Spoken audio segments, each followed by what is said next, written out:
opportunities for people to bridge relationships and knowledge by sharing stories in place. Encendeme mientras que yo los escucho. A ver, Conchita, voy a cerrar tu micrófono y lo vuelves a abrir ahorita que te toque, ¿eh? I'm sorry, did I go too fast? No. Okay. Just an open microphone. No, go. You're good. I'm going to explain interpretation. I'll go ahead and I'll give you a word back. So, Andres, can you put the interpretation screen up so I can explain that?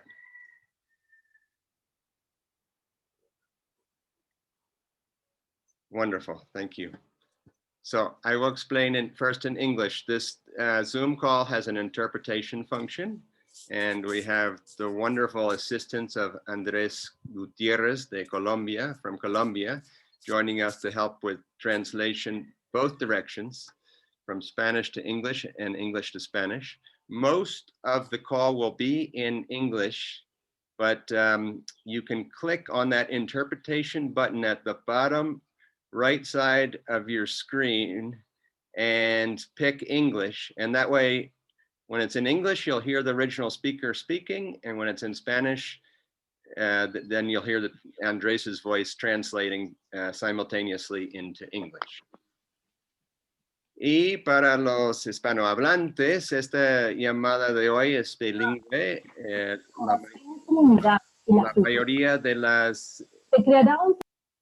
La mayoría de los ponentes van a hablar en inglés, pero lo que pueden hacer, hay un botón que dice interpretación en la esquina inferior derecha de la pantalla y pueden hacer clic ahí en ese botón. Gracias. Y escojan español. Así que cuando está hablando la persona en español, van a escuchar su voz original. Y cuando la persona está hablando en inglés, la voz de Andrés Gutiérrez, que nos está ayudando con interpretación. Entonces creo que eso es lo principal. Vamos a volver a poner una nota en el chat de vez en cuando para explicar eso para los que lleguen después a la llamada. Y I'll return to you, Lisa, for the rest of the introduction. Thank you. Pulled Together Now provides opportunities for people to bridge relationships and knowledge by sharing stories in place. Our stories, shared in compelling ways, allow us to see each other beyond all differences and feel each other's realities in our own hearts and minds. Today, we will get to know our relatives from Guatemala in the heart of Mesoamerica. Hear their stories about their culture, their way of life, and their experiences as they defend themselves and our sacred Mother Earth. I will now turn this meeting over to Eric Friend, who's been working very closely with the Sacred Circle of Grandmothers and Grandfathers of Guatemala. Thank you, Eric. Thank you, Lisa. It's such a privilege to be here with you today and all this group. And thanks to all of you who are interested and are here with us, because we know that you are interested because you believe in a more beautiful world, because you know a more beautiful world is possible.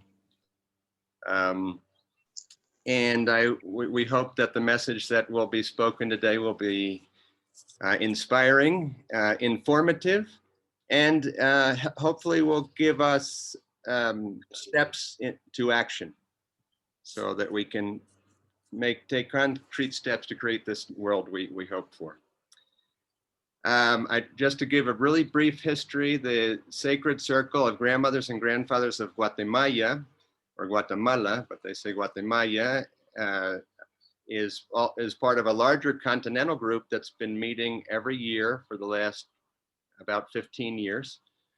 I started accompanying them on those gatherings since 2016, 2015, when I met Tata Martin.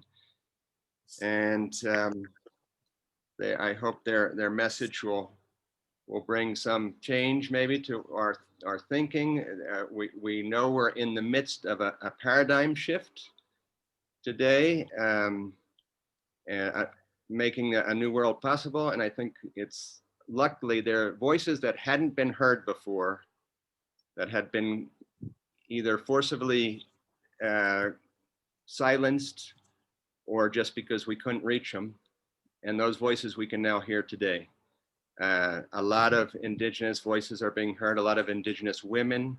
Most of the panels that we hear today of wise people coming to talk to us are often panels of women. Today it's a panel of men, so which goes very well with Mayan, sort of the three principles of Mayan spirituality is complementarity, harmony, and balance.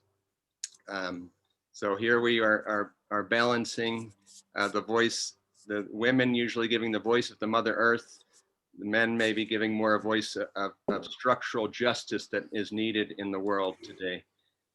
I'm going to pass the microphone over to Conchita, who you can see on the screen. Let me see if I can spotlight for everyone. Kobe, come on, lie down.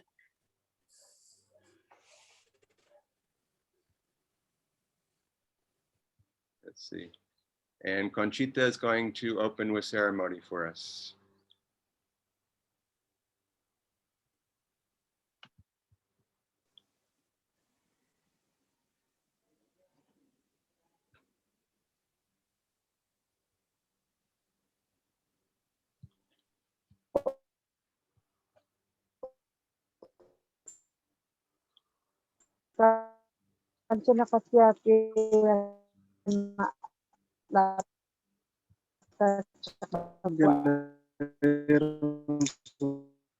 Unfortunately, sometimes there's not good signal, so I'm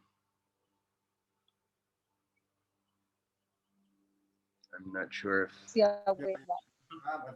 Muchas gracias. Ahí tiene. Ya le Vamos a pedirte, nos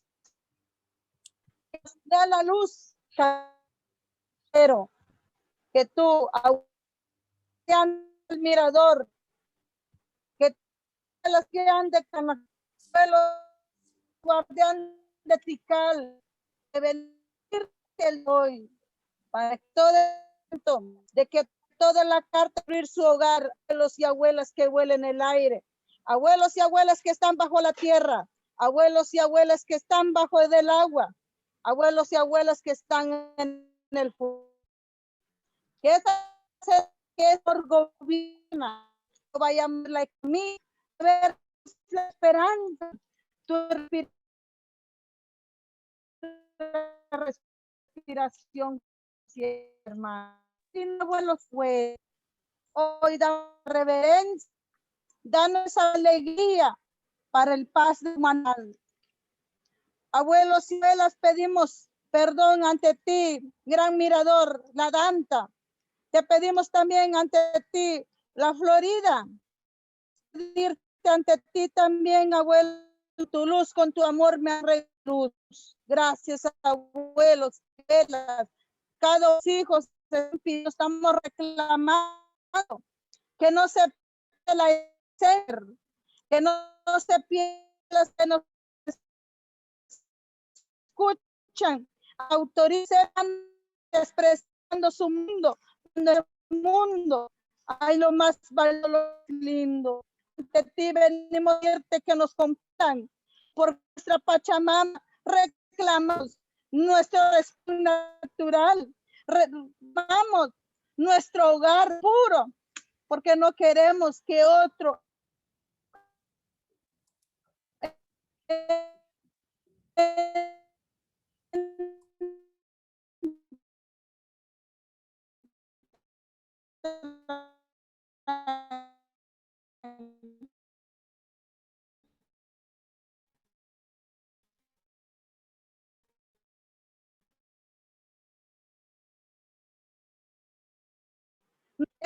y por eso venimos a entregarte ante mis hermanos, mis hermanas que están pidiendo, están escribiendo, estamos reclamando tu luz para que no se pierda, abuelos y abuelas. grandes guardianes de diferentes puntos cardinales. Balam Kiche, Balam Akik, Balam Makakuta. Hoy este día venimos a pedirte, abuelos y abuelas. Venimos a pedirte y negociar ante ti. Mil disculpas. Tal vez hay hijos tuyos que están negociando fuera. Tal vez hay hijos tuyos que quieren dominar, pero no, abuelos y abuelas. Estrella del amanecer, estrella del atardecer, luz del día, luz de la noche. Abuela Lía, abuela de la noche. Venimos a pedirte la luz. Venimos a pedirte la comprensión. Abuelos y abuelas del cabello blanco. Que haya esa negociación, que no se aclare, que no le conviene ante el mirador. Calakmul, venimos a pedirte tu fuerza. Abuelos y abuelas donde han caminado en ustedes su esencia, donde vive en esta hora. Nosotros te amamos, te queremos y no queremos que se pierden. Y no queremos que mal jugueteen su vida mientras el mundo se está contaminando. Mucha contaminación, mucha industria. No queremos el aire que se contamina ante ti, mirador. Dale tu fuerza, abuelos y abuelas. Pedimos tu fuerza, pedimos tu comprensión, pedimos que ante esos gobernantes que quieren implementar el gran tren al mirador, no, abuelos y abuelas, que sean su fuerza desde los 4 ángulos, que sea su fuerza de los 4 puntos cardinales, que sea su fuerza en el aire que no se lleva a cabo en ningún proyecto ante el mirador, porque nosotros queremos que viva la esencia del mirador. Nosotros queremos que viva la esencia de Calakmul. Queremos que viva la esencia de Nacubé. Queremos que viva la esencia de Tikal, de Huachatún, grandes guardianes, grandes lugares sagrados, desde los 4 ángulos de nuestros 4 puntos de nuestro mundo, desde los 4 ángulos del mar. Te pedimos, te sostenemos, te pedimos, negociamos contigo, abuelas, abuelas. Gracias. Dale esa iluminación a mi pueblo. Dale iluminación a los gobernantes que están gobernando, porque somos pasajeros, abuelos y abuelas.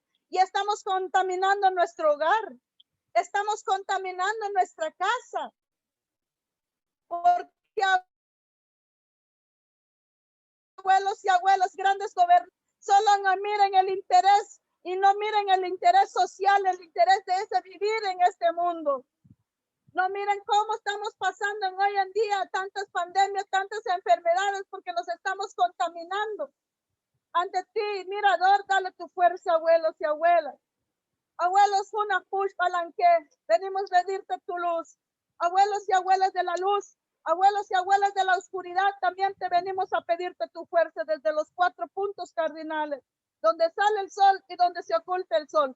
Desde el lunes, desde el martes, desde el miércoles, desde el jueves, viernes, sábado y domingo. Para ti no hay gobernante porque la vida está en sus manos desde los 4 puntos. Ante ti, aquí, guardián del bosque desde San Luis Petén. Gracias, abuelas. Gracias por un mensaje más ante ti. Gracias, abuelos y abuelas.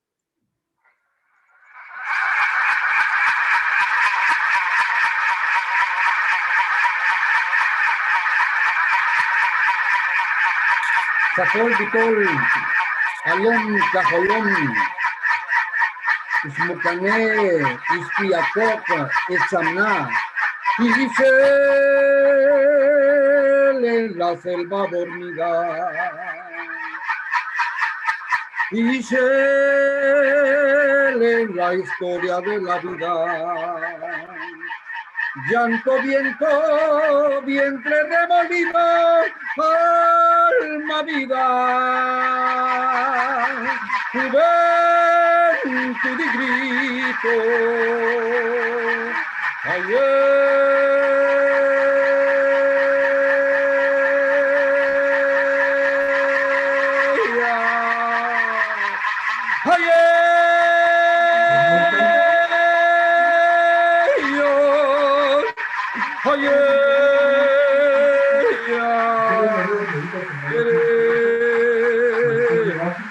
People of all nations, people of all trends, enjoy this proclamation of freedom and strength.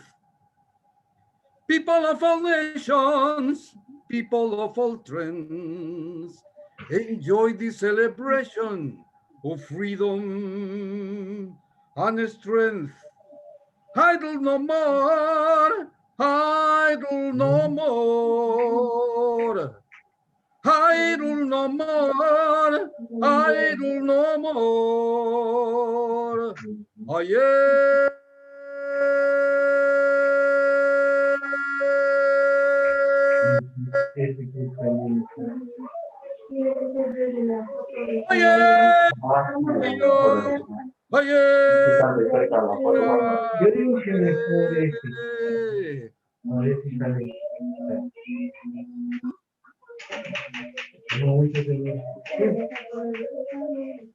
Buenos días. Sakrik. Good morning, everyone. Eric, ahí me pasas la palabra, porfa. I'm so happy to give the word to Tat Martin, who is going to join us now. Adelante, Tata Martín. Sí. Voy a hacer invocación, ¿verdad, Eric? ¿O solo la reflexión? Solo la reflexión porque Hernán Conce hizo la invocación. Muy bien, correcto. Entonces, buenos días o buenas tardes a todas y todos.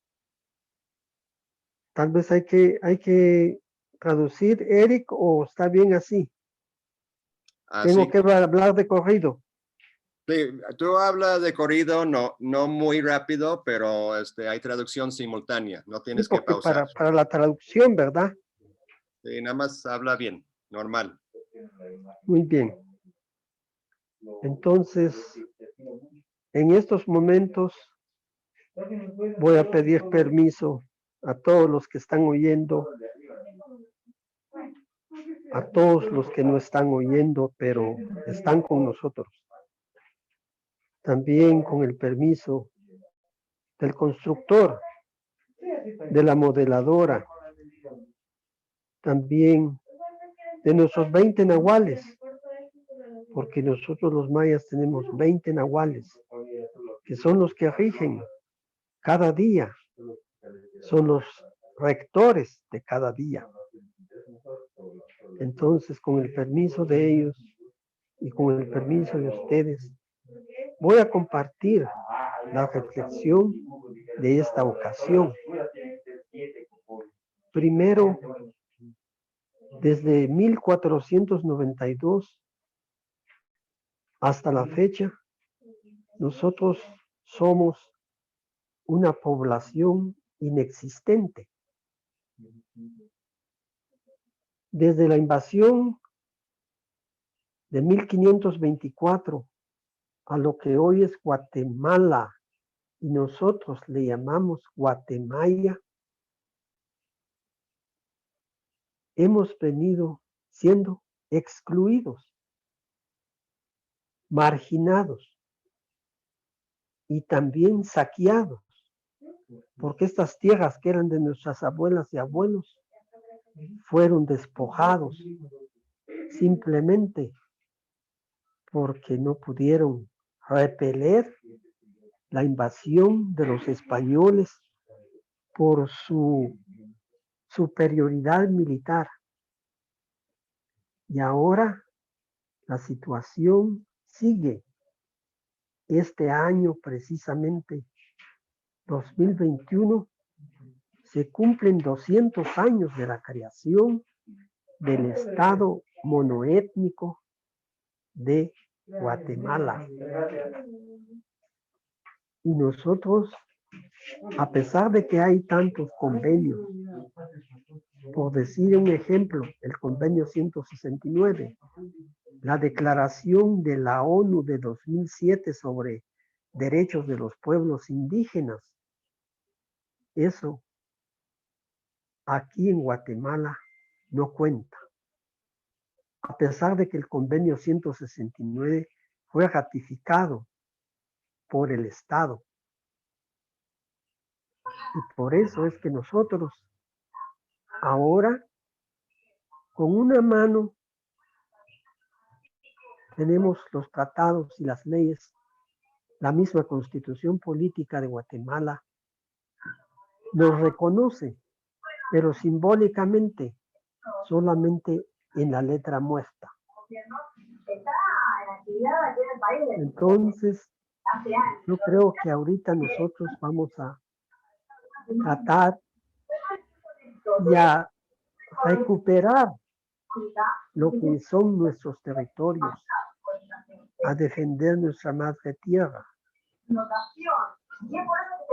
Porque ha llegado el tiempo, ha llegado el momento, pero no lo podemos hacer todo solos nosotros. Tenemos que contar con el apoyo de aquí, de los indígenas y los no indígenas, y de afuera también de los indígenas y no indígenas. Y cuando me refiero de afuera, me refiero a la solidaridad internacional de los pueblos, a la solidaridad internacional de todas las personas de buena voluntad y de buena fe, y con ellos juntos, todos juntos, como los 20 dedos en su cuerpo, como una sola fuerza, vamos a tratar de recuperar todo lo que corresponde y atañe a nosotros en materia de derechos y también en el asunto y el caso del despojo que hemos padecido durante todo este tiempo de ya casi más de 500 años, desde 1492 y 200 años de 1524 a esta parte. Entonces, estamos también a las puertas del bicentenario de 1821 a 2021, en que, como digo y reitero, estamos excluidos en nuestros derechos y en nuestro territorio. Este es mi mensaje para todas y todos, y espero que todas y todos pongamos la buena fe, pongamos la buena voluntad para que esta injusticia no siga, porque realmente 200 años que llevamos de vida independiente, entre comillas, eso es algo que no va porque no tenemos reconocimiento real, solo en letra, solo en teoría. Así que este es mi mensaje, esta es mi reflexión, y espero pues que ustedes se solidaricen con nosotros y nos apoyen de aquí en adelante en esta reivindicación que estamos ahorita iniciando. Gracias por su atención, gracias por escucharme. Gracias, Tata Martín. Muy buena reflexión y seguimos con Tito Medina. Gracias. Bienvenido, Tito.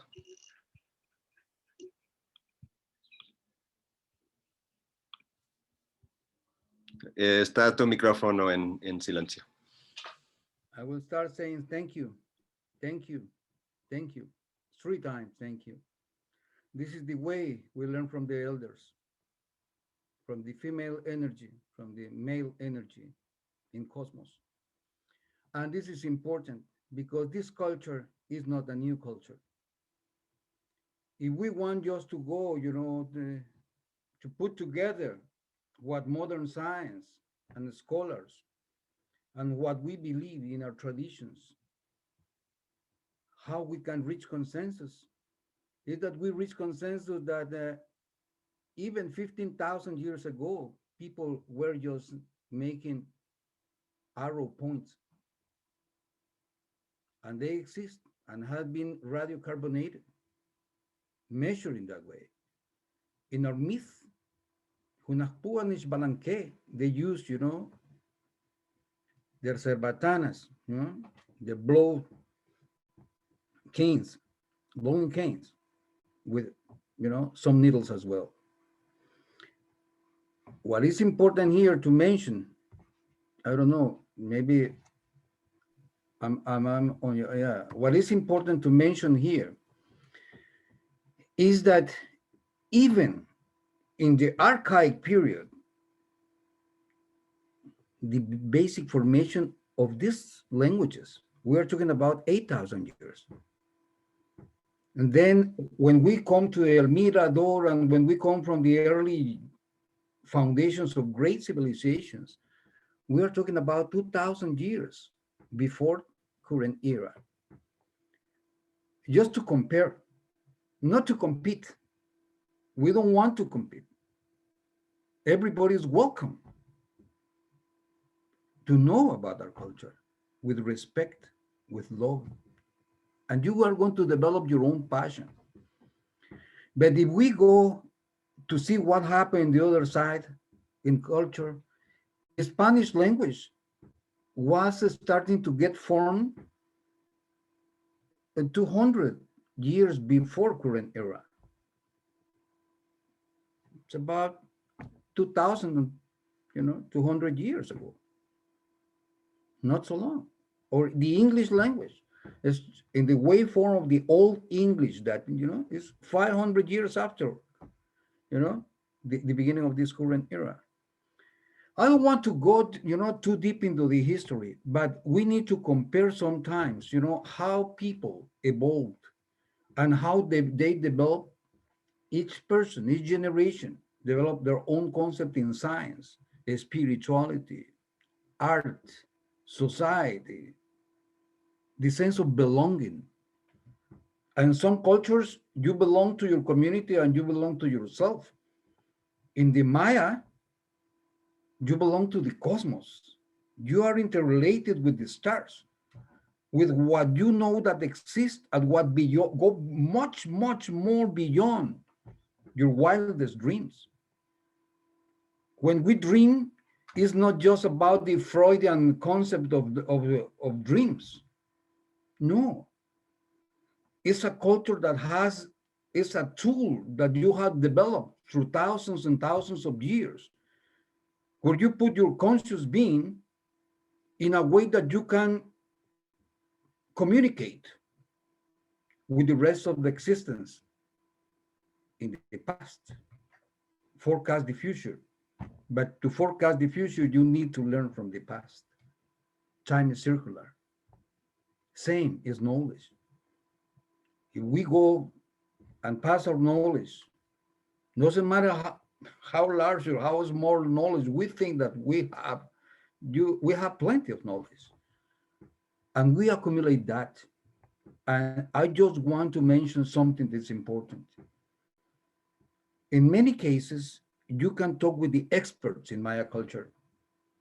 Our children that are playing in the fields, cultivating the corn, learning about how to heal their stomach when their stomach get upset. And maybe they're 6, 8 years old and they have knowledge. And we need to learn from them, from the rights and from the wrongs. This is what we have been doing, sharing. But and we learn from different cultures. We learn from you guys. And that's why we thank for all the time you are giving us, because human beings cannot create time. We just are dancing and trying to reach harmony among ourselves and the rest of things in a time that vanish in our hands.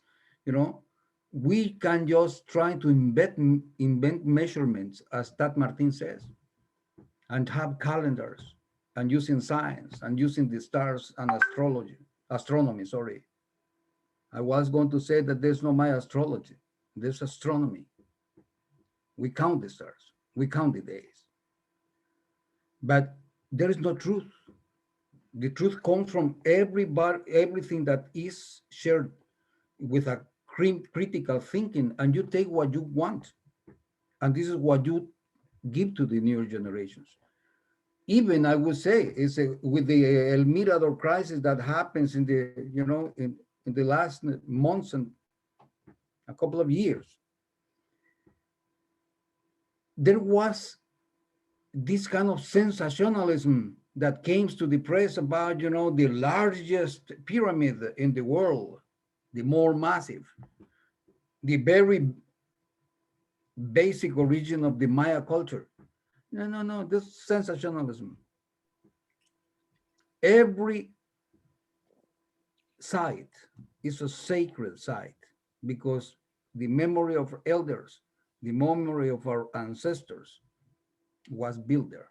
Our culture was built there. And we are not against tourism. If you come to Guatemala, you go there, many people is going to share, you know, what they were weaving with the same technology that was the legacy of Ishel and all the ancient people who started the crafting. Everybody's welcome. But we don't want some people just to come and to appropriate not just the tradition, but to alienate the concept. For someone just to come and then they're thinking about territorial, geographical control for their own wealth. Para su propia riqueza. Y no Is not the first one, and El Mirador is not the first one. He has been working for 40 years, and I think that gives him the right to be the legal owner of those lands or the administrator.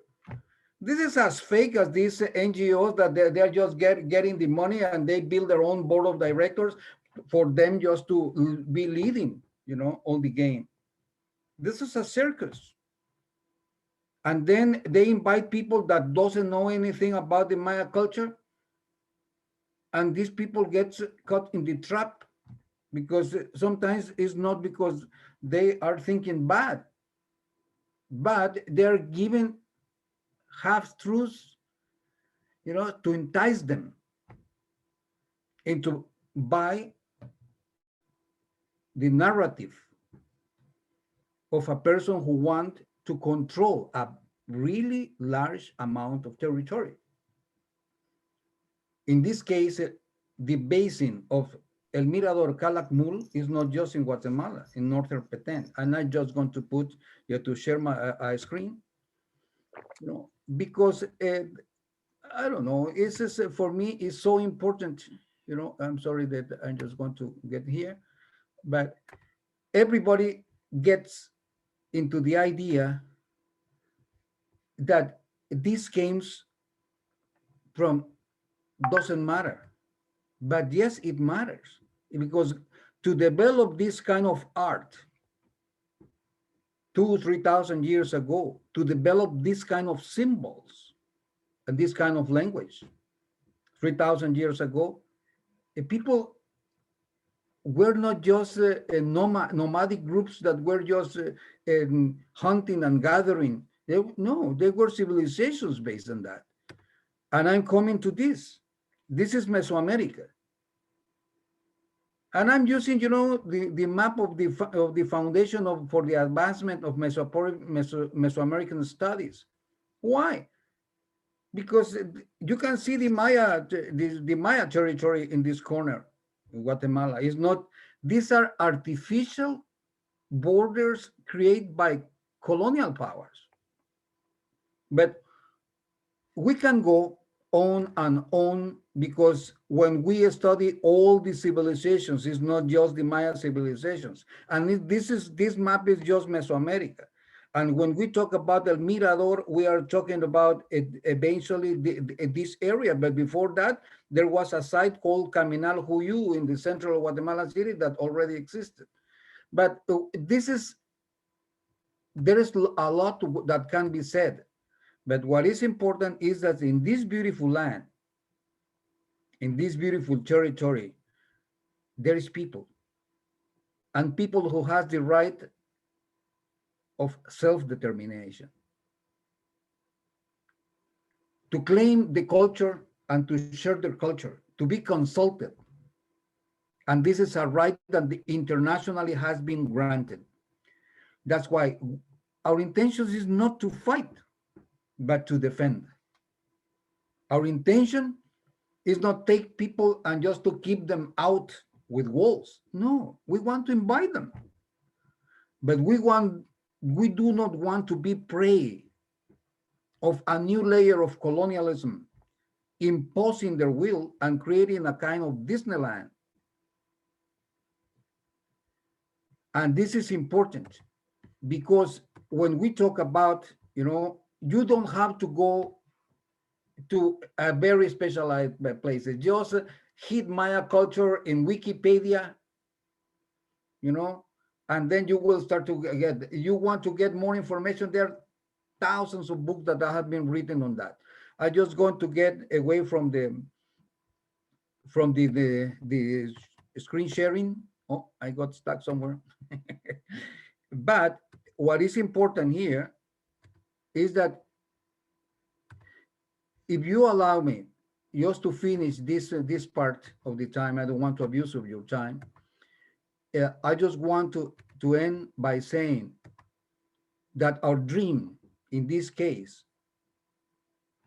taking in count the ones who are not with us, the older generations of elders, of children, of all those ones who were using a happy life and the ones who were massacred,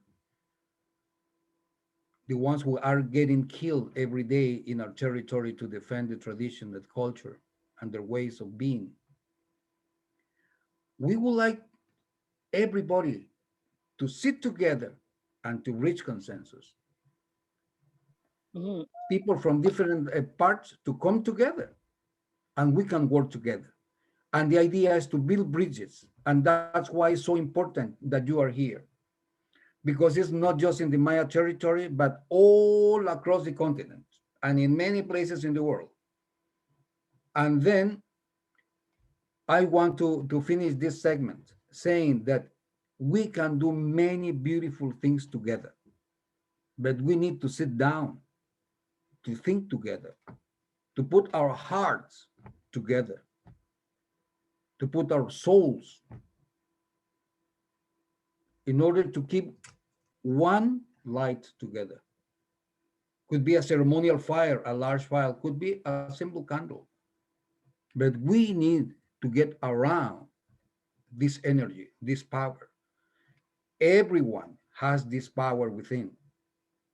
Each person, each cricket, each mountain, each river, each butterfly and bird, the two-legged ones and the four-legged ones, we can work together. We can work together with the ones without legs. Everything in universe deserves our respect. Thank you. And we deserve our respect. Thank you. As you deserve the respect. Thank you.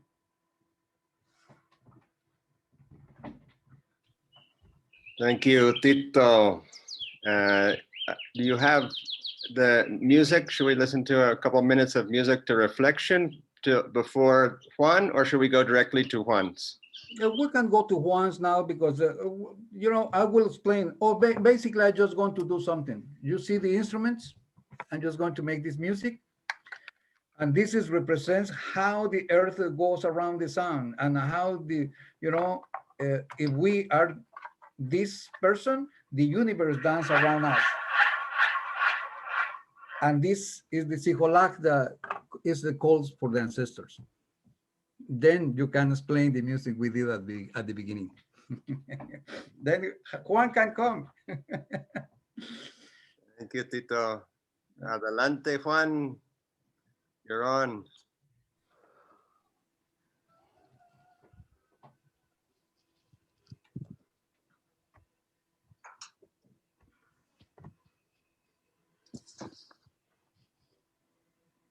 Go ahead. Me toca a mí entonces. It's me. Adelante. Okay. Good morning, everybody. Sisters, brothers, friends.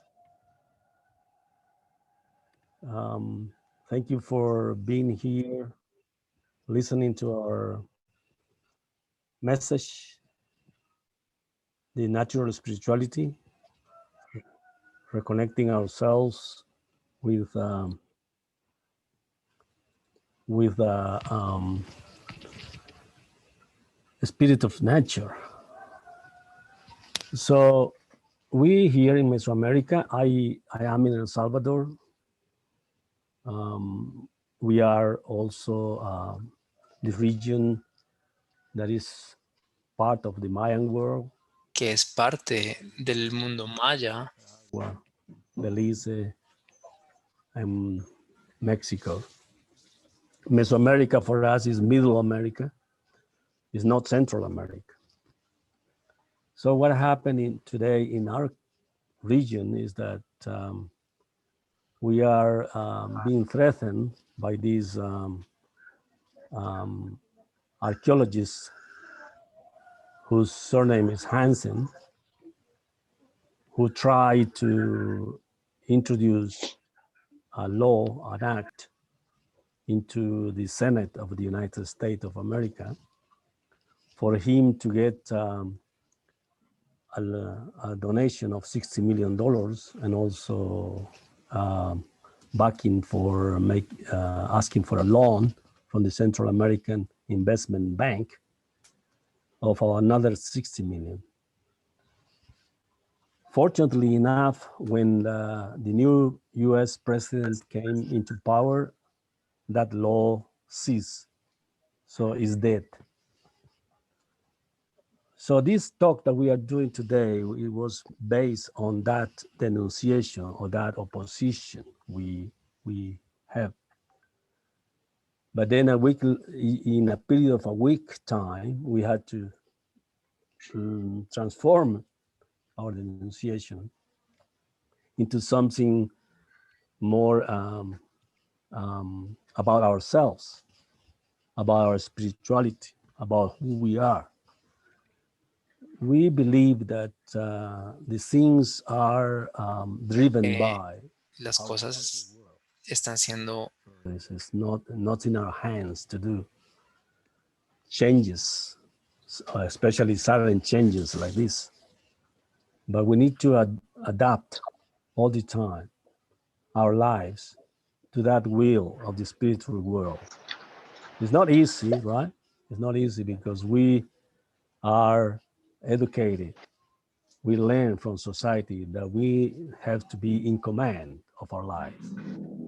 So our spirituality teaches us that we are just one string of a huge weaving, a huge fabric that so that we need to understand that all our lives depend on the functioning of the whole fabric. But we, fortunately enough, Hansen stopped that threat. But we are still aware that with this new president, there is another plan coming into the region. He's talking about 4,000 million US dollars that he's introducing into the three countries, Guatemala, Honduras, and El Salvador, to stop migration, to stop the inequalities. But he is talking about private investment. So those $4,000 million will attract private investment. Well, we know what it means, especially today, that the natural goods that were given to us for everybody are being privatized all the time. So, and today, more than ever, the privatization takes place in these sacred regions. So we are talking about the Mirador, Calakmul temples, sacred temples or pyramids, whatever we call it. But as Tito said, there are thousands of them. You know, we have here Tacuchcalco that is also threatened by our private investors here in El Salvador. We have Copan, and we have another series of temples that are sacred But for us in our cosmovision, everything is sacred. So a river is sacred, a mountain is sacred. The surroundings, volcanoes, rivers, lakes, they all have spirits. So we need to protect them all. But with the Western assumption that the man is at the center of everything. So nature is at its service. And thus, today, that is taking place in those lands that are preserved by the indigenous people of the world. So the last resources, if we talk about resources, right? We are talking about goods, natural goods. So, and as Tata Martin said, for the last 500 years, we haven't been enjoying our way of life. Or like the people in Australia, our brothers and sisters, the Aboriginal people said, in the dream time. So it was a time that we used to dream. And life was so bountiful and so good that it was a dream today.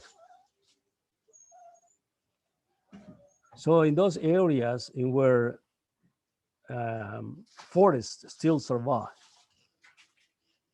now we see all these threat, land grabbing, green expropriation, green grabbing, whatever we call it, with on the name of the development, in the name of progress. So everything has been wrecked in this continent so far. And the small areas that have been preserved are now more threatened than ever. And who are the preservers? Who are the people who defend those lands? So are the 300 and more million of indigenous people of the globe. And we take care of the 80% of diversity today. So we are just only 5% of the global population. But we are threatened, and we are facing a lot of oppression and repression by the national government, by the mono-ethnic governments, as said Tata Martin, the uninational governments that just started 200 years ago. After 300 years of slavery and colonization from Spain, from England, from France, they still have colonies here. We are speaking their language as well, because that was introduced and that was forced on us and that was pushed on us. That today, we have said enough. We are not going to put up with that any longer. So that's why we come out. We are coming back, according to our legends. We are coming back. That's why we are opening up our spirituality to the world. For us to have an opportunity, a window, where we can peer, we can see how to be a human being again. So 500 years ago, when we had this invasion from Europe that hasn't stopped yet, that invasion brought the cross and the sword. And both armies still existing today. The religion and the democracy, as everybody knows. Because democracy has powerful armies to keep peace, according to them. And religion, they still waiting for a new paradise, that the land that used to be here is coming back again. So under those two powerful armies, we are still living today. That's why we are suffering so much aggression, because we do not believe that they have the last word. But still, there is persecution. Apart from the bombings and destructions of the armies, there is also this invasion of people who want to evangelize till the last soul existing in this world. So our Amazon brothers and sisters, with this President Bolsonaro, they have suffered a lot of aggression, and they went back in their gains that they achieved for a long time. So loggers, gold miners, they come behind the missionaries, because the missionaries had that approach that they need to evangelize us. And the same happened here in Guatemala. On the 6th of June last year, in the middle of the pandemic, one of our dearest spiritual guides, a wise man on medicine, he was cooperating with two very famous universities, European universities, one from Belgium and one from England, providing them data about the medicine in the wilderness of Guatemala. He got killed by a fundamentalist evangelical people. Obviously, they are Guatemalans. They don't come from abroad. They are not the missionaries that we have in mind, or that they used to be. These are people who have been evangelized by Protestant, by a fundamentalist sect, to be more precise. So those people caught our brother Domingo Chokche, 65 years old, a wise man on medicine plants, spiritual guide. And they beat him and tortured for 12 hours. Eventually, they throw fuel on him and set fire to him. And the whole bunch of people laughing. It was a Roman circus. So on the 3rd of January this year, another a 57 years old spiritual guide from Mayan descendant as well, Jesus Chok Yat, he went to perform a ceremony that you just see at the beginning of this talk. And he got lost overnight, and he was in the morning found with signs of torture and beaten to death in the following morning, because he was performing that ceremony in that community that had these hardcore fundamentalist Christians. So I heard cries that the Baha'i faith today is being oppressed in Iran. And there is a big uproar about the Baha'i faith being attacked.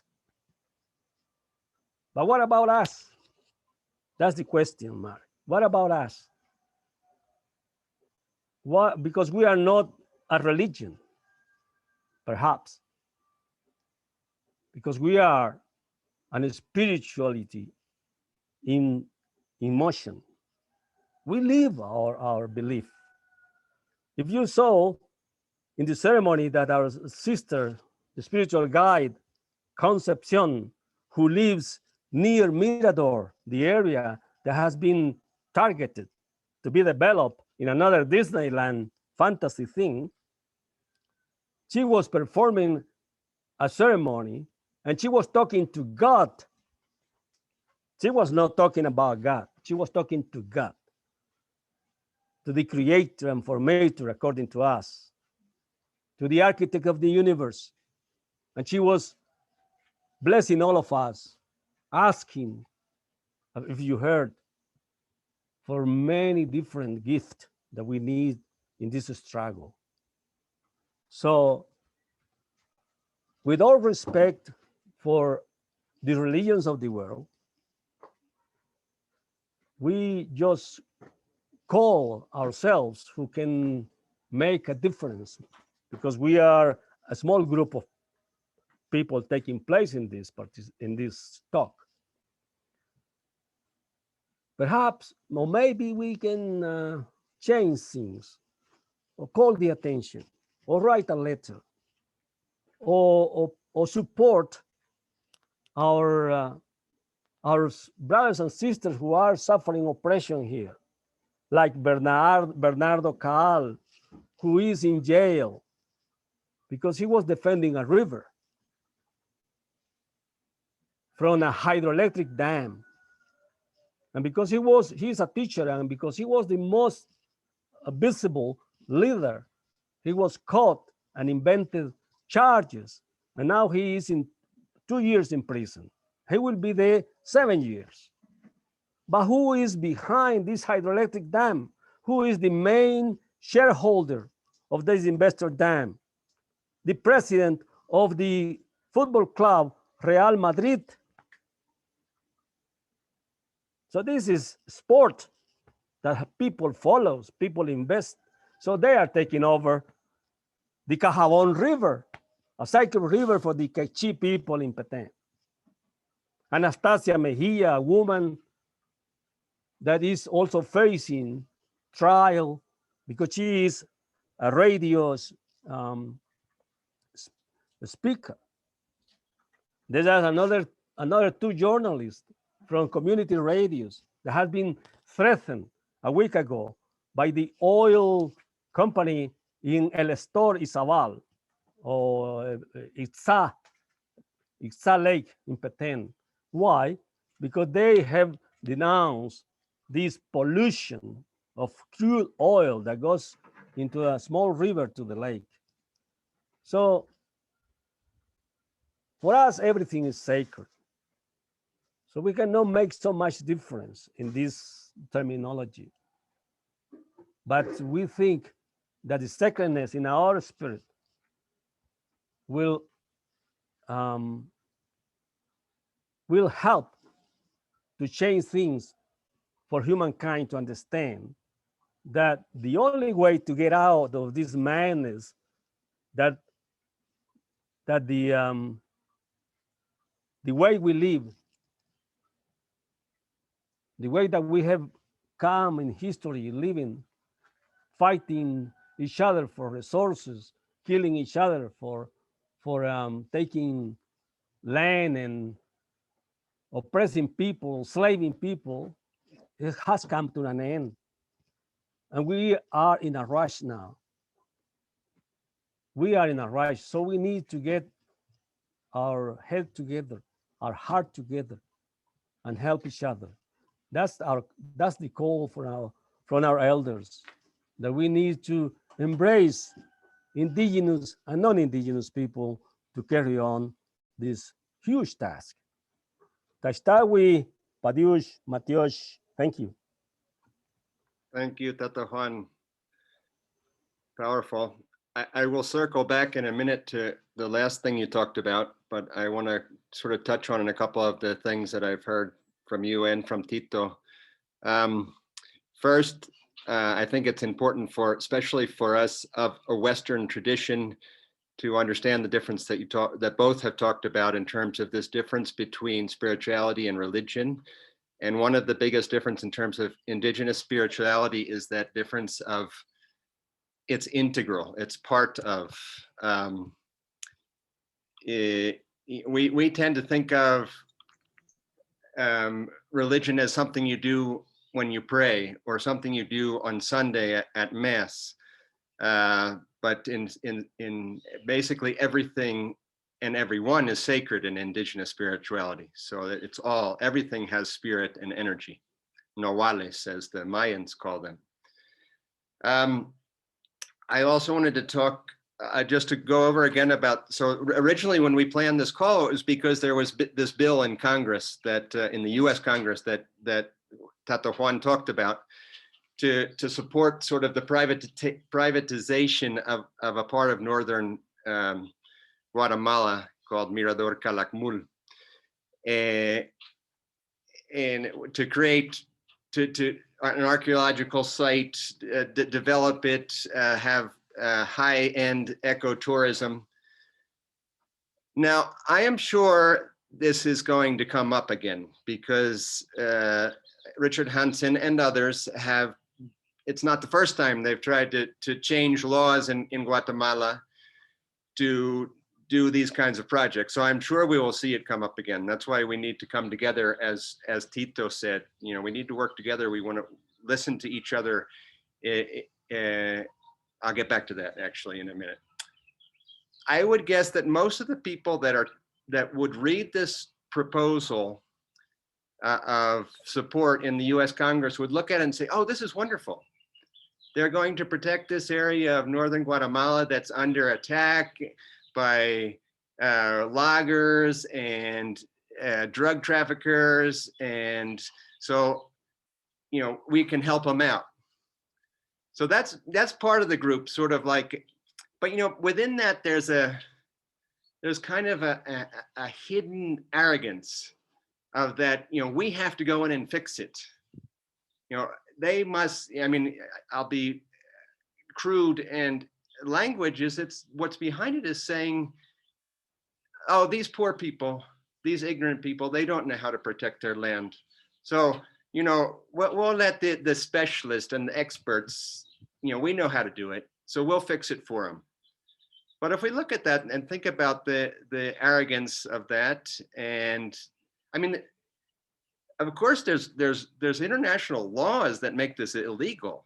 I mean, there's both the UN, the International Organization of Work, Labor, you know, have laws about self-determination of lands and territories that belong to ancestral peoples that have been there for ages.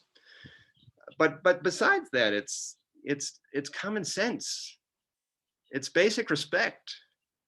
These lands have been inhabited by these people forever, and they are taking care of them as much as the, you know, as Hansen and others may be trying to down talk the control of the land. It's pretty much not true. There's cooperatives that have been formed by the indigenous groups in the area that do controlled logging that is actually proven to show that the forests are rejuvenating, not the other way around. But then I'm not convinced everybody's do-gooder, well-intentioned in this. When we look at this process that was put before the US Congress, we realize that one of the lobbyists working to get this through Congress is a man by the name of Jerry Weller. Jerry Weller is married to Suri Rios. And maybe some of you might remember that General Rios Montt was the dictator of Guatemala many years ago now, luckily. And during the years that he was dictator, and a little before and after, well, from the time the United States government and the CIA and United Fruit Company worked together to overthrow a democratically elected government in 1954, Jacobo Arbenz, we had military governments for many, many years. Over 200,000 people were assassinated and disappeared during those years until the peace accords were signed in 1990. Suri Rios, wife of Jerry Weller, is Rios Montt's daughter. and they're a powerhouse in Central America. I'm sure Tito and Juan could invite us for another conversation sometime to have a much more in-depth look at what is the history of Central America and US involvement in Central America. But the sad thing is that the aggression continues. This is not a thing of the past. Peace accords were signed, but there continues to be the assassinations and disappearances and aggressions that Tata Juan talked about. But what is this? You know, the invitation here of having you here today is to not just, you know, inform you about something, but what Tito said, how do we work together to move forward and be ready for when something, this will come up again. And we have to be in communication, conversation, and listening to each other to be able to prevent this from happening. I want to quote two things I think that are important for us is Gandhi, who said, "We are the ones we have been waiting for." So it's a call for us. It's not somebody else to come out and fix it. And it's not for us to fix it individually. It's us to fix it collectively. And Wangari Maathai, who said, there comes a time when humanity is called to make a step to a higher moral ground. That time is now. That would be my call, and I will. I want to thank you again. I'm going to pass the word back to the microphone back to Lisa, because we have a couple other very, very you know, amazing and wonderful people here who can share, and we'll have some time for some questions and answers after that. And there's some of the abuelas, the grandmothers are here with us as well. Conchita, who did the ceremony, Manuela, Saida, several that we'd also love to hear from them as well. So so please, Lisa, if you want to introduce our next person, and thank you again so much. Thank you, Eric, and thank you everyone who have shared their hearts with us today and their truths. We can feel it in our own hearts. And so right now, it's my pleasure to introduce you to my friend Stephen Newcomb, Shawnee and Lenape man, who's the co-founder and co-director of the Indigenous Law Institute, along with Virgil Pilstraight, who was an Ogallala Lakota headman and ceremonial person. Stephen is one of the world's foremost authorities on the doctrine of discovery and has spent decades investigating and writing about these issues. He has been a tireless advocate for Indigenous nations and peoples for decades, and his work is now becoming a global movement. We'll post links to Steve's website and his documentary, The Doctrine of Discovery, Unmasking the Domination Code. So Steve, welcome, and we'd love to hear your perspective on these stories that have been shared today. Thanks. Thank you. Munishi, Lisa. Gishelamiang, Mil Ongunda Walken, Mili Ongunda Walken, Wuli Nepali, Wuli Nit Belinan, Wanishi, Gishelamiang, Kikayu Yamananingake. Greetings to each and every one of you. It's a great honor to be here on this call, in this circle. And I want to say how blessed I am to have been able to hear the powerful words and prayers and songs of the participants from Guatemala and from other regions in the South. Pardon me. And I'm going to make my comments pretty brief, but let me clarify a couple of things there in what Lisa said. My friend and mentor passed to the spirit world in February of 2019 on February 10th. And so I want to acknowledge him and his important role in my life as a mentor and a dear friend, someone who taught me so much about spirituality and about tradition, about the worldview, as many of the folks here call cosmovision. And then I want to also say that the context for this conversation, the set for this is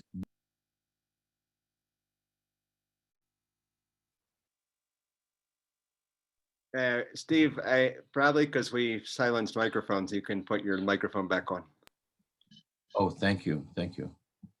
So I want to talk about the context for this conversation, this very important conversation today, and so many things that are being discussed. And that context, in my view, is the contrast between the original free and independent existence of our nations and peoples extending back to the beginning of time through our oral histories and traditions, the contrast between that existence and the mentality of domination that was brought across the ocean by ship and imposed on our nations and peoples throughout this whole hemisphere and throughout. Y naciones a lo largo de este hemisferio.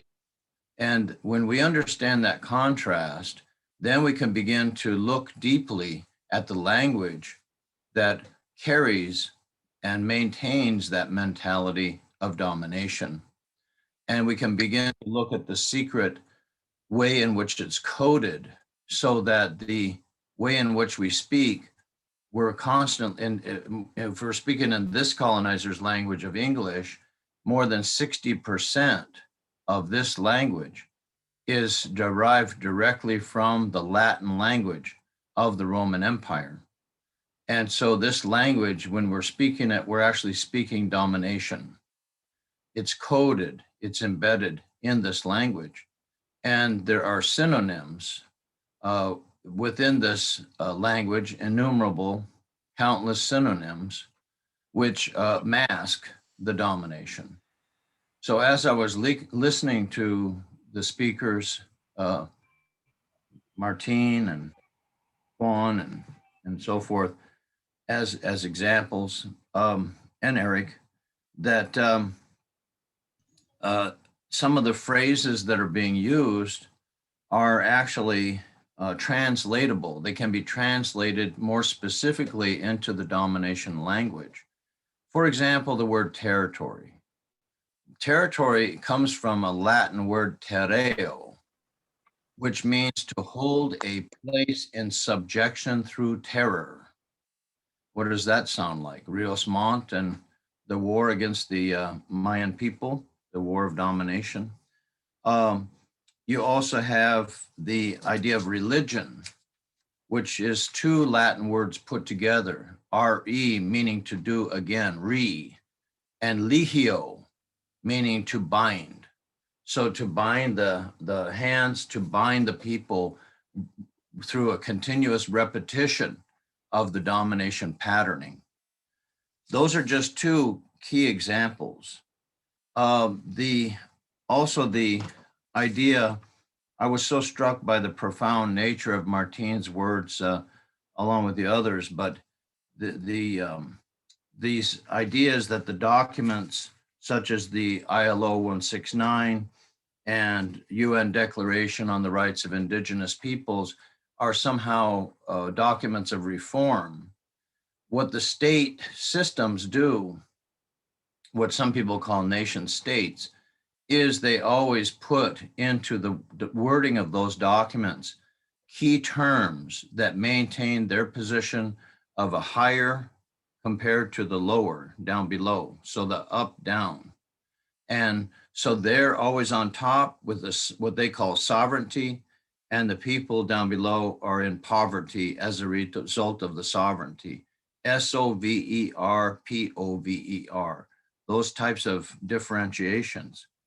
And the word state means a state of domination, a state of domination. as defined and explained by Max Weber, a very important German sociologist who wrote an essay in 1919, a year before he died, entitled Politics as a Vocation. And he asked the question about this, what is the state? And he called it a monster. But that monster, the coldest of monsters, as he put it, is a relation of men dominating men. If the state is to exist, the dominated must submit themselves to the authority claimed by the powers that be. And so whenever people are using that term, the state, stato, it's a stato de dominación. And so the state of domination. When we don't name it, when we decline to specifically say its name, it remains hidden behind that term, the state, el stato. And so it's insufficient to complete the full thought of the state of domination. It's cut and reduced to the state, el stato, which helps it to hide itself. The other idea of the predator and prey, the predator going after the prey, these are all terms of domination, obviously, and the dehumanization that results from it. So we could go into much more detail, but that just gives you a little bit of an idea, some of what we've put into our movie called The Doctrine of Discovery, Unmasking the Domination Code, and which we want to translate into Spanish and past time to do that. We really need to get it together and do that. The mentality of domination, it's astounding to me that when I think upon our free and independent existence before they ever came by ship, when they were still way over there in their world, and once they came, once they arrived, how was it created? How was the idea created that suddenly everyone and everything was subject to their mentality, ideas, and their arguments? And part of the trick of the mind, part of the confusion is to not go and challenge that very basis of their entire enterprise of domination. And we need to do that more effectively.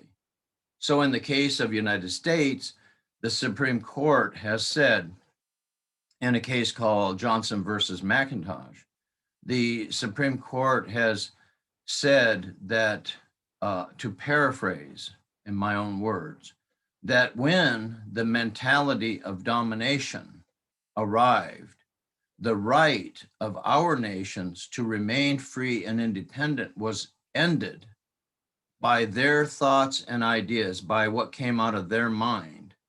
Now, how can that possibly be?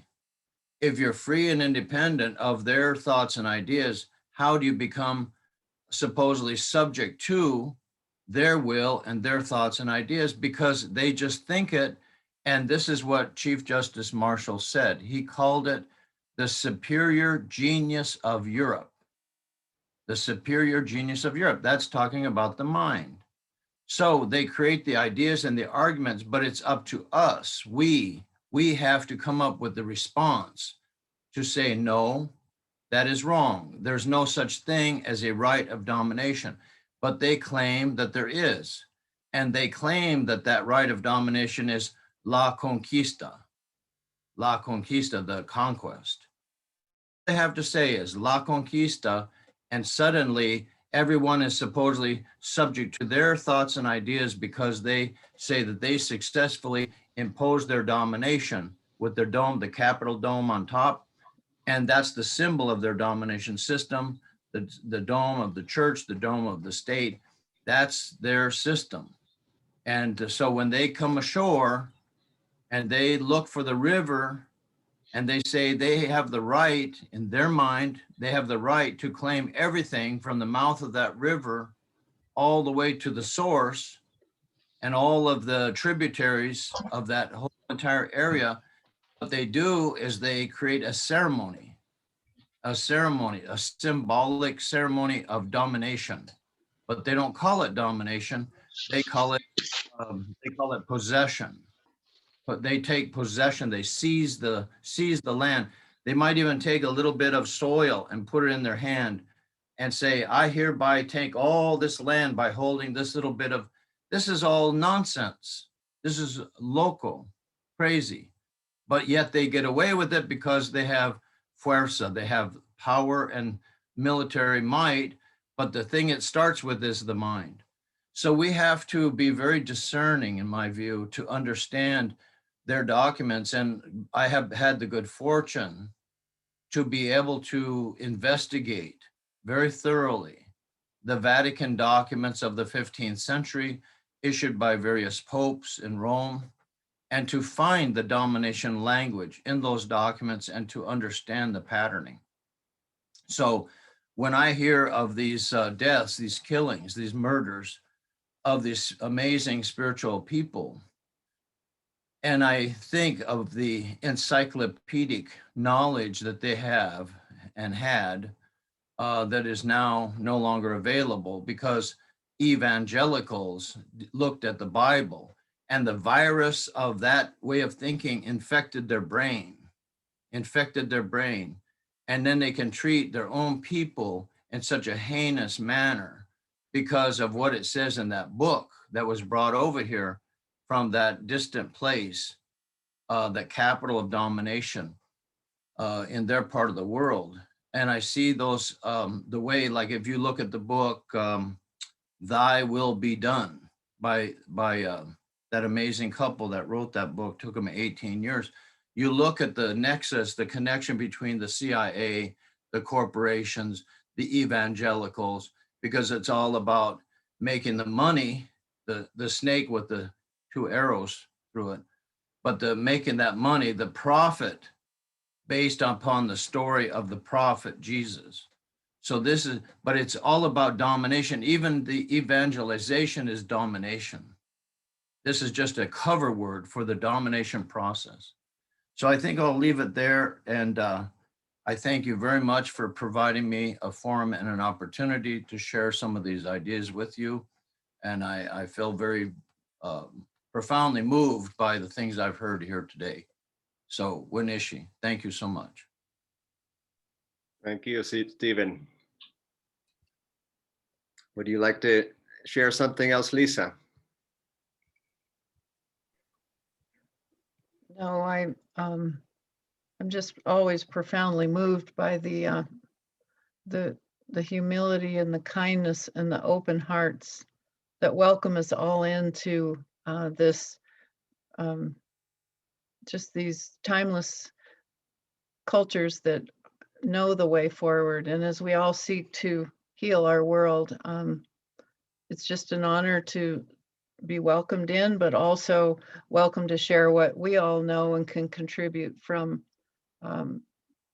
our Western science or technology in other ways. But truly going forward together, everything we do has to have solutions based on nature that will reconnect us back to the earth. I read something yesterday about the mindset of a lot of people that land belongs to us or to people, and the indigenous know that we belong to the land. And I think the domination comes from our attitude of that we control the land. And so anyway, Eric, I think you're doing such a beautiful job of facilitating. I'd just love to, go forward and maybe open up for others to speak or comments. We will put some questions in the chat, so feel free to send an email to us to respond. And thank you. That's enough for me. Thank you, Lisa. Thank you for the invitation. And yes, please, I don't know if others from the Guatemalan delegation, somebody has something to share. I know Manuela's there. I don't know who else. Basaida is around. Angelines. Anybody like to share there, or just if somebody has a question, you know how to raise your hand. And why I'm here in English right now, just to know if one of the Spanish speakers comes on to share, those English speakers, I don't know if you all heard about the interpretation function. There's a button, a little globe on the bottom right of your screen. If you click on it, you can then click on, it says interpretation, and then click on English. So when there's a Spanish speaker speaking, you'll be able to hear you'll be able to hear in English. So is anybody like to share something?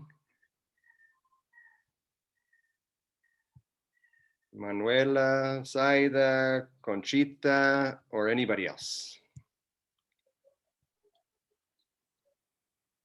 And I mean, maybe just share what, how is this for you? Is a lot of this information new? Is this bringing back memory? I'd like to share something if I can.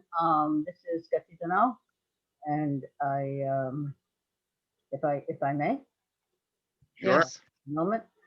Okay. Well, first of all, I'd like to thank Stephen for his presentation. Stephen, I did see your film, and it's excellent. And I would love an opportunity at some point to be able to converse with you regarding your work. I've done a lot of hermeneutical studies of the scriptures as a coordinator and facilitator of the International Theological Dialogues, which was an experience for me. But I'll just, there's a lot of comments I could make, but I don't want to take a lot of time because this is really about I understand, supposed to be about the issue in Middle America and Central America. But regarding religion and spirituality, here we have a true conundrum, a true problem. Religion is what humanity, if you want to call it that, people have created. It's a man-made structure, an organization where people take their solitude and bring it into community and have control over large groups and create a body of conviction and power, structure. Spirituality, as practiced by most of us who are indigenous, is the life of our spirit. It is very particular to us individually. Place, which is why land is so important to us. Place is important to us. The life of our spirit is cultivated by where we're placed in creation, in relationship to all things around us, the earth, the sky, the creatures around us.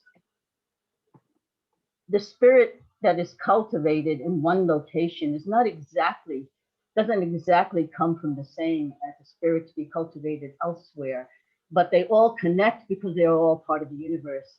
And it is that interrelationship with the universe that makes it possible. Religion was born because the connection was lost.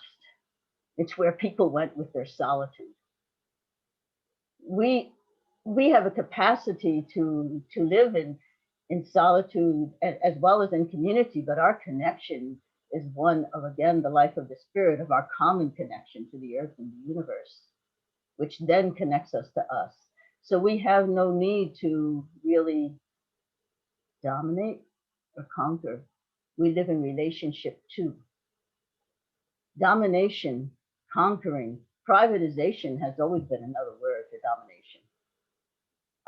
Those are things that you have to do because you have no relationship, because it's the only way you get relationship. And these are two different universes of being,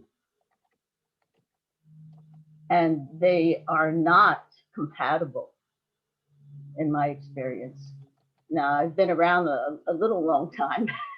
I'm going to be 76, and I've been working at this for a very, very, very, very long time.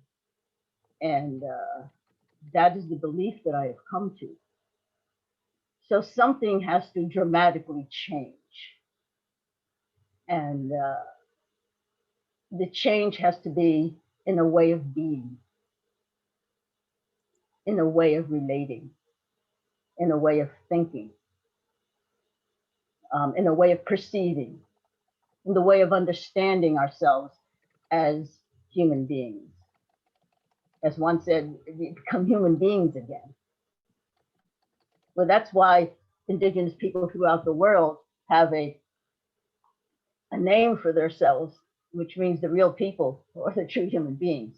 And that's pretty common around the world. So what does that mean? You know, this is the conundrum and this is the issue that I see. When it comes to this domination and the doctrine of discovery and all of that, it goes back to, some of it goes back to the interpretation that people made out of scriptures. I mean, they put together, you know, they like to say God put together the Bible, so to speak, but man put together the Bible, let's be real. And there's lots of different versions of it. And the hermeneutical studies means most of those documents we can't even interpret because the words are so ancient. And most of the interpretations has been done according to the politic of the day. And so if we go back in there and look at that little phrases that they use, you know, go tell the world, go convert everybody. And you start looking at the hermeneutical studies of those words, it's not really what they meant. Okay, that really wasn't the concept of the day. But it had become that because of the political influence of interpretation when you translate. Translation, I spent years doing interpretation around the world, and translation and interpretation is a very subjective thing. It's not objective.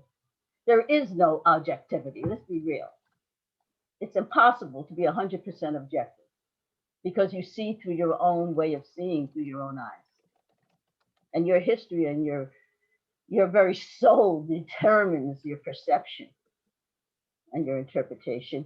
So I'm going to see something one way, you may see it another. That's not bad. It's what we do with those ways of seeing that become the problem. And the meaning that we give to them. We're meaning-making machines.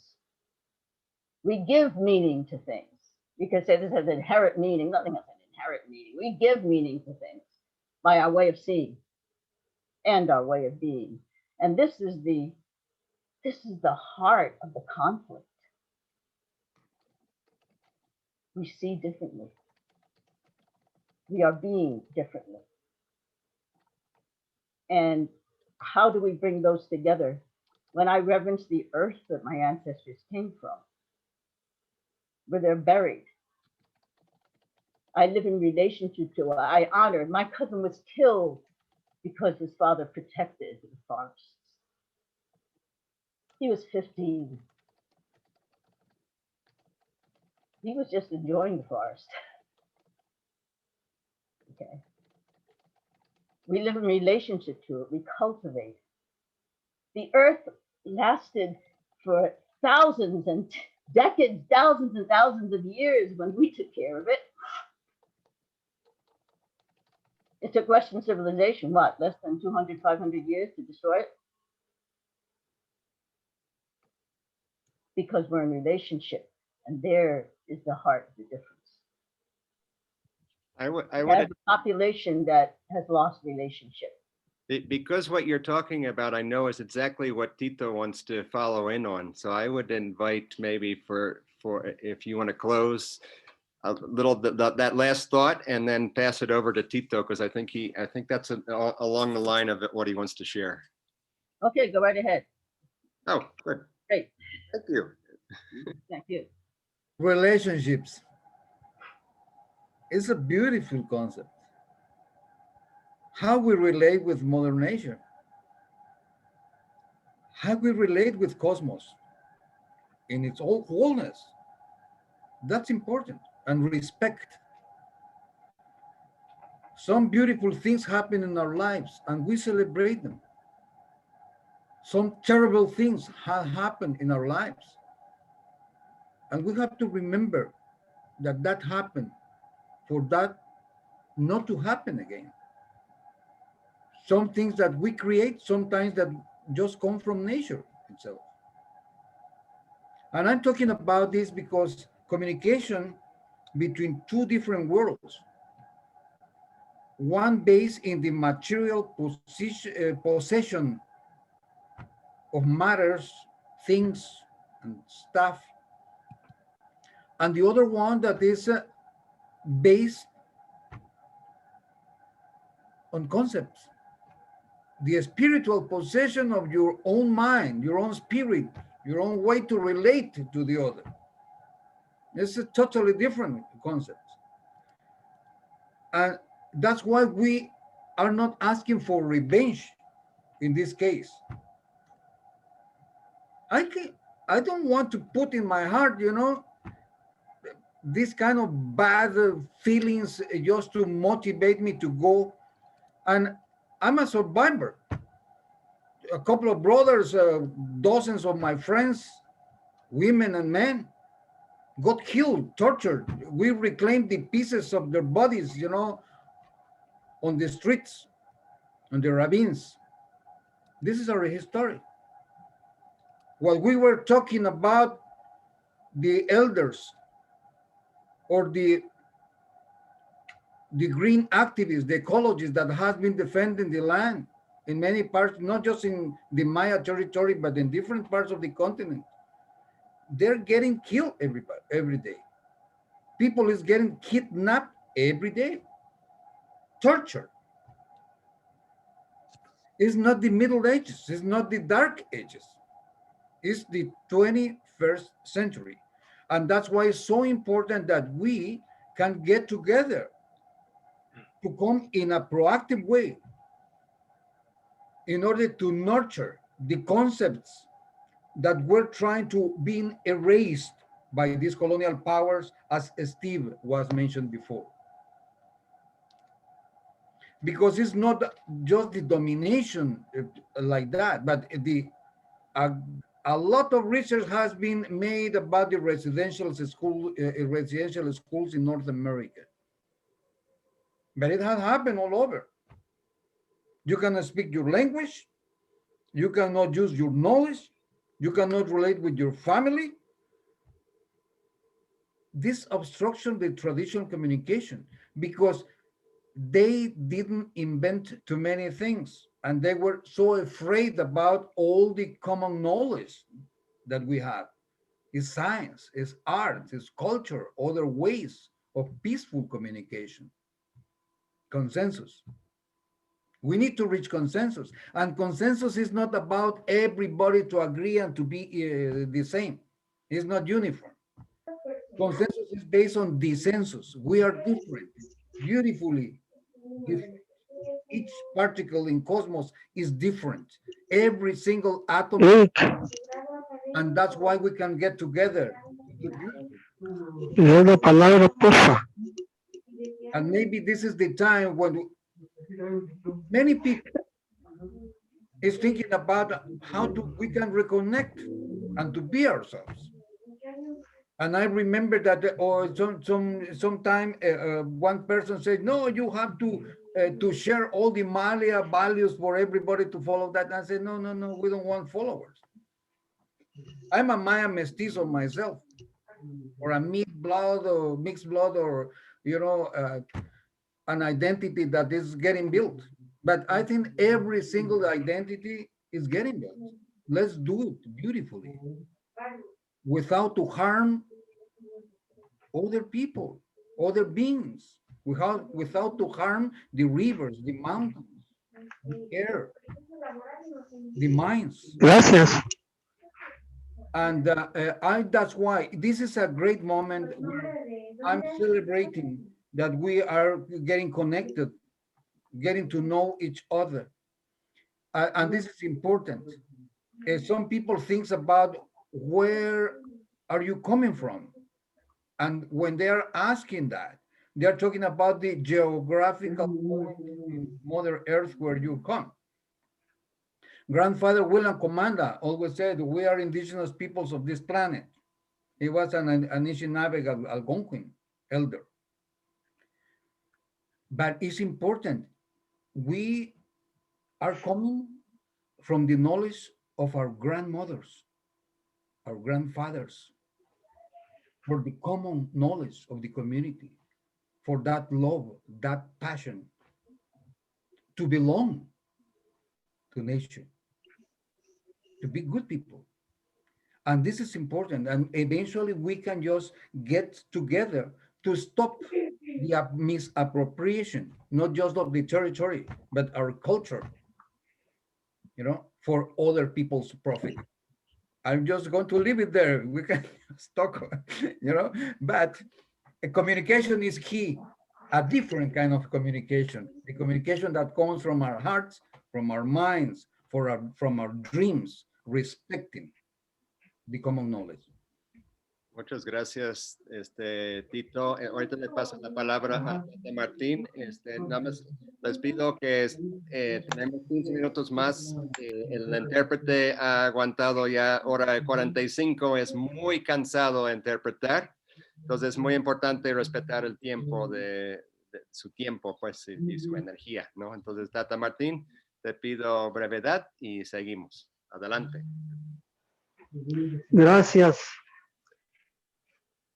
Con respecto a lo que Mr. Steven Newcomb dijo de conquista, solo quiero aclarar que en nuestro caso, o sea, a partir de 1800, no se practicó ninguna conquista de parte de los extranjeros. Fueron invasiones y con toda clase de crueldad y toda clase de actos fuera de todo contexto humanitario. Entonces, yo creo que la historia oficial siempre nos presenta las cosas horrendas como victorias de los ejércitos, por ejemplo. Pero en este caso, y en todos los casos de invasión y de guerra, no hay victorias, sino simplemente lo que hay es una imposición de la fuerza sobre la razón y sobre la humanidad de los atacados. Entonces nosotros no aceptamos esa palabra de conquista. Y desde hace muchos años empezamos a hablar de eso. Y al fin, cuando se firmó la paz en 1996, quedó claro para los no mayas, que aquí no hubo conquista. Aquí hubo invasión y toda clase de actos inhumanos. Con esto quiero agradecer también a todos los participantes que estamos en esto, porque solo intercambiando y solo exponiendo lo que ha pasado desde la realidad es como podemos entender y comprender la situación que se está dando ahorita con el Calakmul, porque es un neosaqueo, es un neocolonialismo, es una neoinvasión. Solamente gracias. Muchas gracias, Tata Martín. Perfecto. Solamente mi papá pidió la palabra, Howard Friend. Entonces le doy la oportunidad de comentar algo.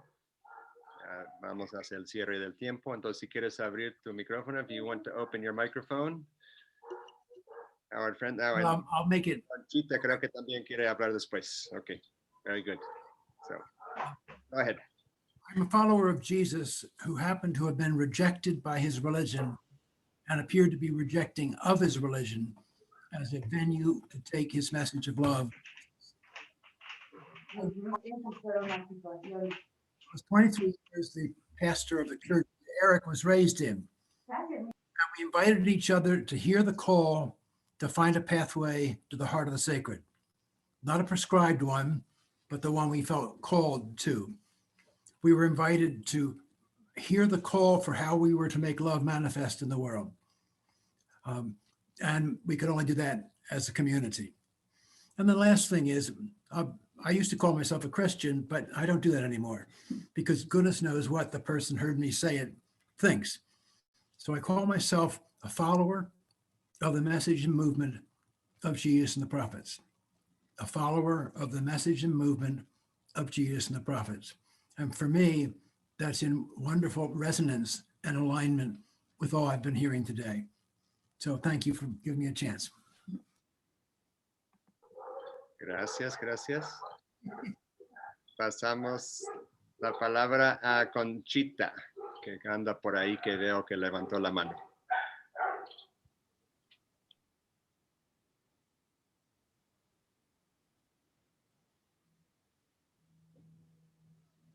Concepción, ¿andas por ahí? Aquí estoy. No sé si logra escucharme. Ahora sí, muy bien, lo escuchamos. Adelante. Muchísimas gracias por darme esta oportunidad de hablar, de socializar con ustedes, queridos hermanos y hermanas de diferentes países, diferentes lugares, grandes guardianes del lugar. Me alegro de escuchar nuestras intervenciones, nuestra intención para armonizar nosotros mismos. Nosotros como pueblo maya reclamamos de lo que es de nosotros. Hemos venido en generación. Somos nosotros que vivimos antes. Nosotros vivíamos antes, siglos tras siglos. Ese es nuestro hogar, pero no nos dan el lugar donde merecemos. Cada joven nos pueden ver, pero más embargo, nosotros desde hace tiempo vivíamos y seguimos y seguiremos viviendo. Y por eso hoy en conjunto y en común estamos dialogando, viendo de que nuestros bellos lugares no queremos que nos destruyan, no nos destruyamos. Hoy el sagrado fuego nos revela, muchas piedras nos quieren dar, pero en realidad la vida humana somos pasajeros. Cada quien transmutamos en otra generación. ¿Y qué estamos dejando esta generación? Estamos destruyendo nuestro hogar. Ojalá que la carta que vaya en donde vaya, que yo sentí el amor del mirador, del quintal. Yo llegué en ese lugar y por eso siempre tengo el amor en mi corazón. Fui una persona de no tengo, de qué decía que soy una abuela, pero de qué abuela. Y cuando yo regresé, sentí el amor de caminar, de sudar, de ver la belleza de nuestros ancestros, de ver la belleza del lugar. Y entonces por eso yo lo valorizo con el amor de mi corazón, el amor de la mente, el amor de mis labios. Y por eso yo siempre digo con el amor del Quetzal. Somos hermanos, no importa dónde nazcamos, porque nuestra transmutación venimos en generación en generación. De repente algunos hermanos están en los Estados Unidos y fueron dueños de Tikal, fueron que construyeron y por eso ese amor nos llama la atención, nos llaman a guardar nuestro hermoso lugar. Muchísimas gracias, gran mensaje que recibí hoy por nuestros abuelos y abuelas. Como decíamos, no es una religión. En la ceremonia maya puede caber evangélico, católica, porque es nosotros mismos, es nuestro, es nosotros. Ahí puede caber, no hay una discriminación racial. Por eso les insto, hermanos y hermanas donde nos miran, que nuestro pueblo, como pueblo Guatemala, como Petén, hay muchos hermanos y hermanas que están encarceladas por la misma razón que están reclamando, porque no queremos que nuestros nietos, nuestros hijos sufran de contaminación, porque no queremos que nosotros volvamos a renacer de nuevamente, volvamos a ver nuestro agua que ya no haya líquido, porque es una transmutación, nos morimos, volvemos a nacer y así venimos en este mundo. Y creo que para mí es un gran saludo y las quiero y las aprecio mucho a todos. Muchas gracias, Nana Conchita. Qué gusto tenerte aquí. Gracias por tus palabras. Estamos en los últimos minutos de la conversación hoy. Si hay algún comentario más, sino para hacer también una pequeña invocación de salida. Tal vez nos ayudes también, Conchita, con eso. Pero si hay tiempo como para algún comentario más. Sí, claro, lo puedo hacer la culminación porque nuestro sagrado fuego Aquí terminamos, aquí empezamos y aquí vamos a culminar. Gracias, Conchita. Oh corazón del cielo, corazón de la tierra, corazón del agua, corazón del fuego. Abuelos y abuelas, muy buenas tardes. Cada uno de tus hijos que estuvimos hablando el día de hoy, hablamos con nuestra voz, hablamos con nuestro sentir. Agradezco infinitamente, abuelos y abuelas, corazón del cielo, corazón del mar, corazón del agua, corazón del viento, corazón del fuego. Agradezco, abuelos y abuelas, cuáles son nuestras intenciones. Ilumina nuestra mente, camínenos, protégenos en cada punto, en cada ángulo de tus hijos y de tus hijas que estuvimos hablando. Que todos los proyectos que están planificados, que sean en tu nombre, abuelos y abuelas, que solo tú evalúes lo bienestar común, lo que necesitamos para nuestros hijos y para nuestros nietos, ya que nuestro mirador, el pulmón de nuestro aire que nos respiramos, tenemos miedo que se contamina. Y por eso, abuelos y abuelas, agradezco en los 4 ángulos, en los 4 puntos cardinales, Balam Kiche, Balam Mahakuta, ilumina nuestra mente, camínanos, ilumina cada uno de mis hermanos que se estuvieron hablando, hermanas, en cada punto y en cada país. Grandes guardianes del bosque, agradezco infinitamente el momento que estuvimos presentes. Oh corazón del cielo, corazón de la tierra, corazón del agua, corazón del fuego. Con permiso, abuelas, con permiso, abuelo.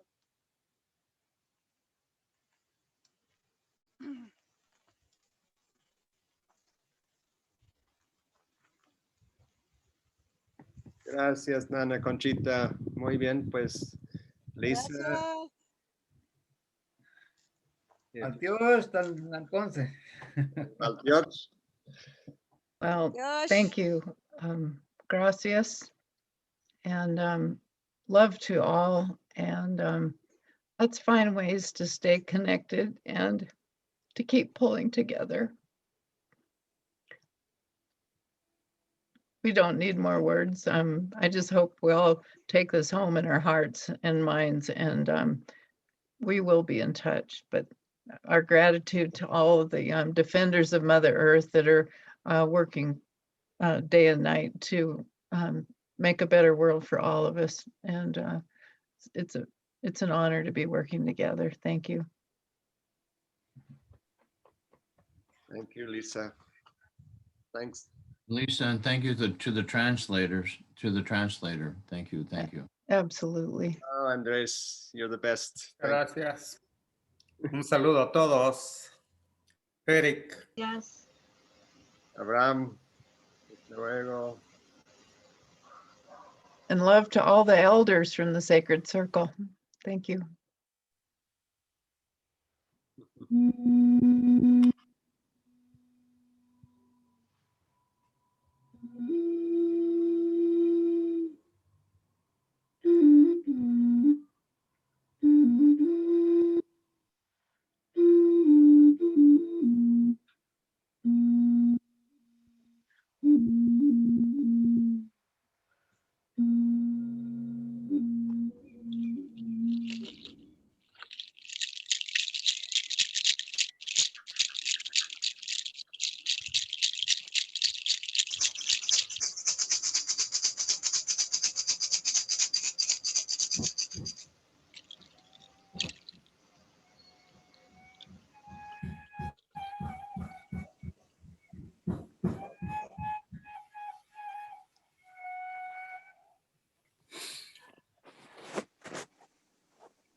An honor and a privilege. Thank you all. Thank you.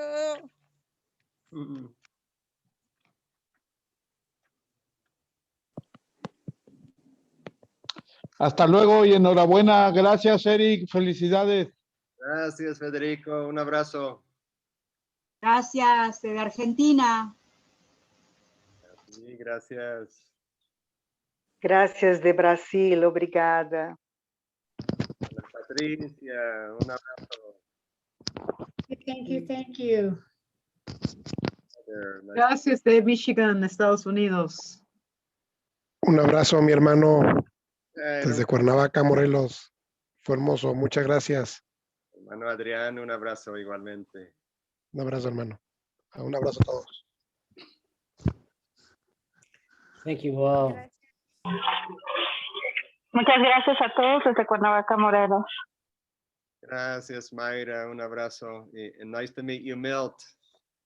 Nice to meet you. Thank you so much. I think we're on our way to changing the dream of the North. So Gracias, de Brasil, Brasilia. Muy lindo. Moc rád děkuji z České republiky. Muchas gracias desde la República Checa. Thank you from the Czech Republic. To all from my heart. Thank you. Gracias desde Montreal. Acabei de tirar aqui só para dizer. Gracias. Hasta pronto. Não desliguei, coitado. Bueno.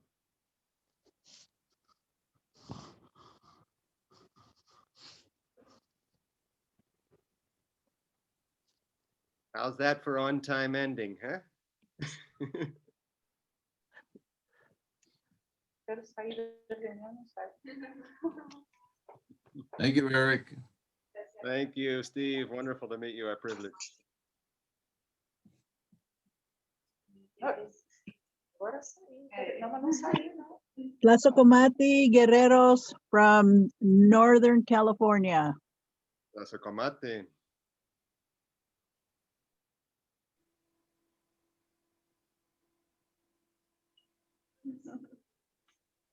Meu Deus, eu quero sair. Não saiu. Hola. Muchas gracias a todos. Desde acá, desde un rinconcito de nuestra bella Guatemala, un abrazo fraternal lleno de luz. Que las bendiciones de la Jau y que del Nahual llene todo eso positivo de lo que se habló hoy y por fe así va a ser. Gracias y hasta pronto.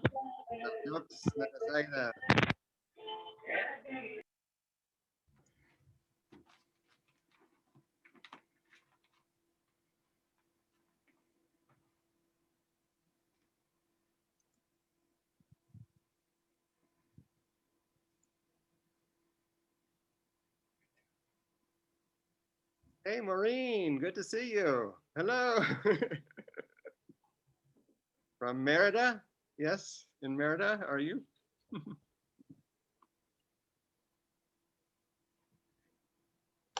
Muchas gracias, Eric, por la invitación. De veras que fue una conexión otra vez.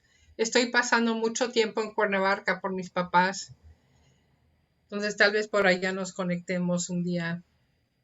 Muy bien, muy bien. Sí, Fue sí. precioso. Llegué tarde porque tuve que dar clases, pero tuve que llegar y lo poco que escuché me conmovió mucho. Me motivó mucho. Te gustó. Precioso. Ojalá mucha más gente pudiera escuchar esto. Es muy especial. Thank you, Maureen.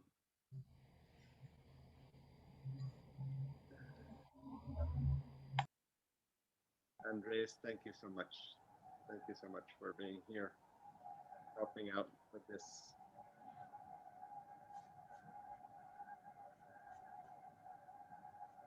I suppose I can't hear you if I don't put on English, or what do you, or can you speak to the whole group? Probably not.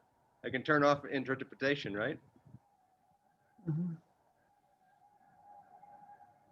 Español. Okay, Yeah. there you go. I turned it off. So now we have no interpretation, but we can hear you, Andres. So Yeah. thank you.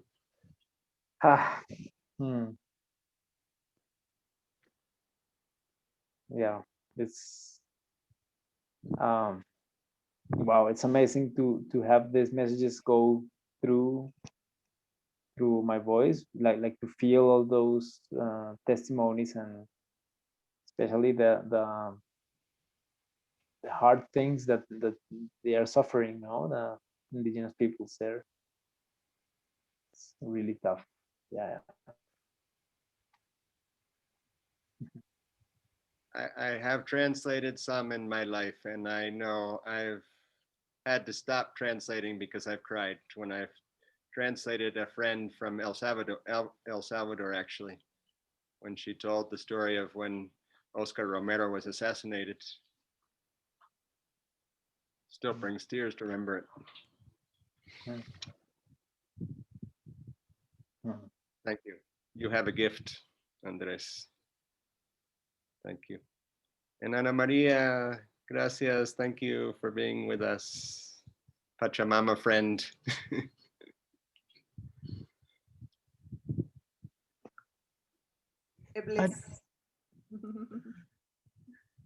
I'd like to just say one more thing.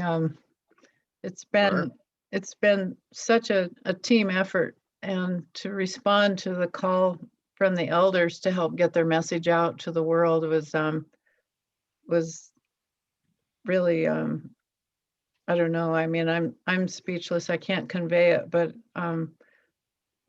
it really has been truly successful because of this team. And Andreas, your translation gift enabled us to finally allow the other voices in, or an exchange from heart.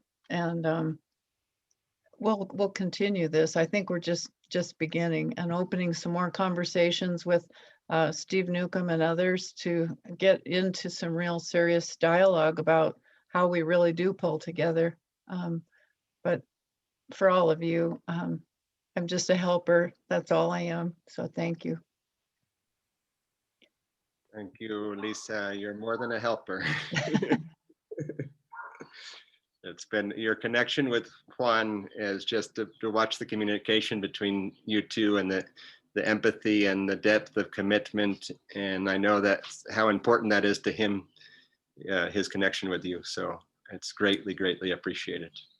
Thank you. Thanks.